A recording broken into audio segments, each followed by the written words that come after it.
폭풍우가 거세게 몰아치던 어느 밤이었습니다.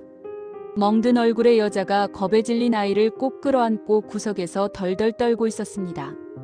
아이의 작은 어깨는 엄마의 품 안에서 힘없이 파르르 떨리고 있었죠.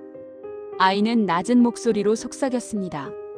엄마, 아빠가 또 올까봐 무서워. 아빠 목소리가 들리는 것 같아. 여자는 아무 말 없이 아이를 더 꽉 안아줄 뿐이었습니다. 미안해. 엄마가 정말 미안해. 여자는 깨진 거울 속에 비친 자신의 일그러진 얼굴을 바라보았습니다. 한쪽 눈두덩이는 이미 시퍼렇게 죽어 있었고 입술 끝은 터져 있었습니다. 하지만 그 비참한 얼굴 너머로 여자의 눈빛이 차갑게 가라앉았습니다. 이 지옥 같은 삶, 내가 오늘로 끝낼게. 우리 아이에게 더는 이 잔혹한 악몽을 물려줄 수 없어. 그게 엄마로서 내가 해야 할 마지막 숙제야.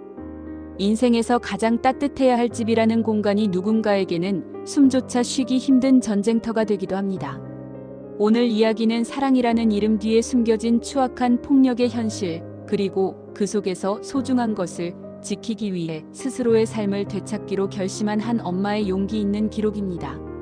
그 남자의 언성은 늘 폭풍이 오기 전에 서늘한 바람 같았습니다.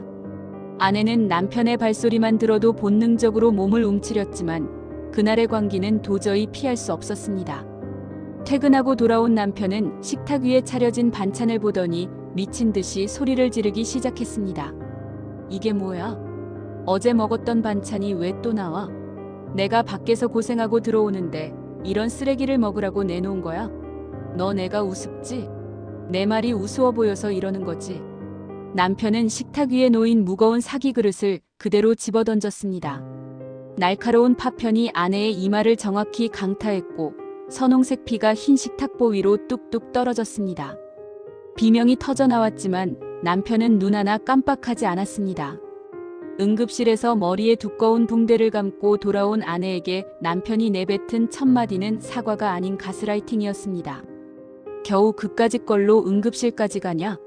돈이 남아돌아. 적당히 좀 해. 내가 일부러 그런 것도 아니고 실수한 건데, 죽이려고 한 것도 아닌데 뭘 그렇게 유난을 떨어. 사람들이 보면 내가 진짜 나쁜 놈인 줄 알겠네. 아내는 욱신거리는 통증보다 그 차가운 목소리에 심장이 먼저 무너져 내렸습니다. 지옥은 여기서 끝나지 않았습니다. 아이의 중간고사 성적표가 나오던 날, 집안의 공기는 다시 한번 영하로 얼어붙었습니다. 남편은 찢겨진 성적표 조각을 아내의 얼굴에 거칠게 뿌리며 멱살을 잡고 벽으로 밀어붙였습니다. 도대체 집에서 하루 종일 하는 일이 뭐야? 애 성적이 이게 뭐냐고. 할 일 없이 빈둥거리면서 드라마나 보니까 애가 이 모양 이 꼴 아니야. 너 같은 여자가 엄마라고 앉아있으니 애 인생 망치는 거 순식간이지. 무자비한 발길질이 바닥에 쓰러진 아내의 옆구리와 팔 위로 무수히 쏟아졌습니다. 아내는 신음조차 크게 내지 못했습니다. 방문 틈으로 이 처참한 광경을 지켜보고 있을 어린 아들이 더 걱정되었기 때문입니다. 다음 날 아이는 엄마에게 살금살금 다가와 작은 손으로 엄마의 멍든 팔을 어루만졌습니다. 그러고는 작은 목소리로 말했습니다. 엄마, 내가 공부 더 열심히 할게. 내가 100점 맞으면 아빠가 엄마 안 때릴 거야. 엄마, 울지 마. 아이의 그 한마디는 아내의 가슴을 송곳으로 후벼 파는 것 같았습니다. 결정적인 비극은 예고 없이 찾아왔습니다. 어느 날 저녁, 우연히 남편의 회식 장소 근처를 지나던 아내는 믿기 힘든 광경을 목격했습니다. 화려하게 차려입은 낯선 여자와 팔짱을 끼고 다정하게 술집에서 나오는 남편의 모습이었습니다. 집에서는 사자처럼 날뛰던 남자가 그 여자 앞에서는 세상 부드러운 미소를 짓고 있었습니다. 아내는 떨리는 목소리로 그를 불렀습니다. 여보, 지금 여기서 뭐 하는 거야? 저 여자는 누구야? 당황한 남편은 순식간에 얼굴을 험악하게 구기더니 아내에게 달려들었습니다. 그리고는 길거리라는 사실도 잊은 채 아내의 머리채를 잡고 흔들기 시작했습니다. 내가 여길 왜 와? 이 씨발년이 어디서 감히 미행질이야. 내가 누굴 만나든 내가 무슨 상관인데. 내 인생 간섭하지 말고 조용히 집구석에 처박혀 있으라고 했지. 지나가던 사람들의 웅성거림과 시선 속에서 아내는 차가운 아스팔트 바닥에 비참하게 처박혔습니다. 뺨을 때리는 손길과 쏟아지는 욕설. 하지만 그 굴욕의 순간 아내의 손은 코트 주머니 속에서 무언가를 꽉 쥐고 있었습니다.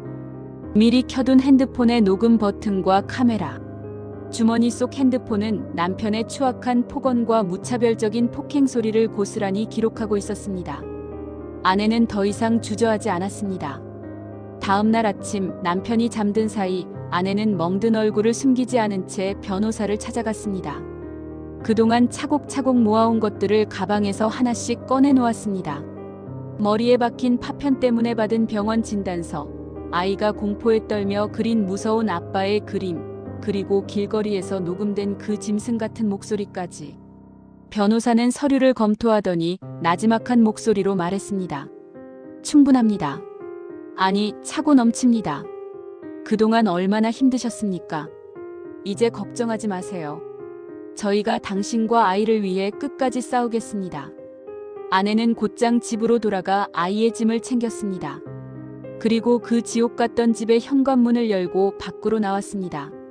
남편에게서 수십 통의 협박 전화와 문자가 빗발쳤지만 아내는 더 이상 손을 떨지 않았습니다. 이 집은 더 이상 우리 가족의 보금자리가 아니야. 여긴 그저 감옥이었을 뿐이야. 이제 우리의 진짜 삶을 시작할 거야. 절대로 뒤돌아보지 않을 거야. 법정의 공기는 차가웠지만 아내의 등은 그 어느 때보다 당당하게 펴져 있었습니다. 남편은 법대 앞에서도 끝까지 아내를 정신 이상자로 몰아가며 발악했습니다. 자신이 얼마나 가정적인 사람이었는지 위선을 떨며 연기를 했습니다. 하지만 판사의 목소리는 단호하고 매서웠습니다. 피고인은 배우자에 대한 상습적인 폭력뿐만 아니라 부정행위 사실이 명백히 인정됩니다. 또한 피해자의 정신적 고통을 외면하고 반성하는 기색이 전혀 보이지 않습니다. 이에 본 재판부는 원고의 이혼 청구를 인용하며 자녀의 양육권과 친권을 모두 원고에게 부여합니다. 또한 피고인은 원고에게 위자료와 양육비를 지급할 것을 명령합니다. 재판장을 나오며 아내는 눈부신 오후의 햇살을 마주했습니다. 옆에서 엄마의 손을 꼭 잡은 아이가 엄마를 올려다보며 환하게 웃어주었습니다. 엄마, 이제 우리 아빠 안 봐도 돼? 이제 우리 안 숨어도 돼? 그럼 이제 아무도 우리를 아프게 할 수 없어. 이제 더 이상 어둠 속에서 숨지 않아도 됩니다. 엄마라는 이름으로 지켜낸 평화로운 일상. 그것이 그녀가 세상과 싸워 얻어낸 가장 값진 승리이자 아이에게 줄 수 있는 최고의 선물이었습니다. 폭력은 절대로 사랑의 다른 이름이 될 수 없습니다. 그것은 그저 인간의 영혼을 파괴하는 범죄일 뿐입니다. 지금 이 순간에도 어딘가 어두운 방 안에서 홀로 떨고 있을 누군가에게 오늘 이 이야기가 아주 작은 용기의 씨앗이 되길 간절히 바랍니다. 당신은 절대로 혼자가 아닙니다. 시청해주셔서 감사합니다.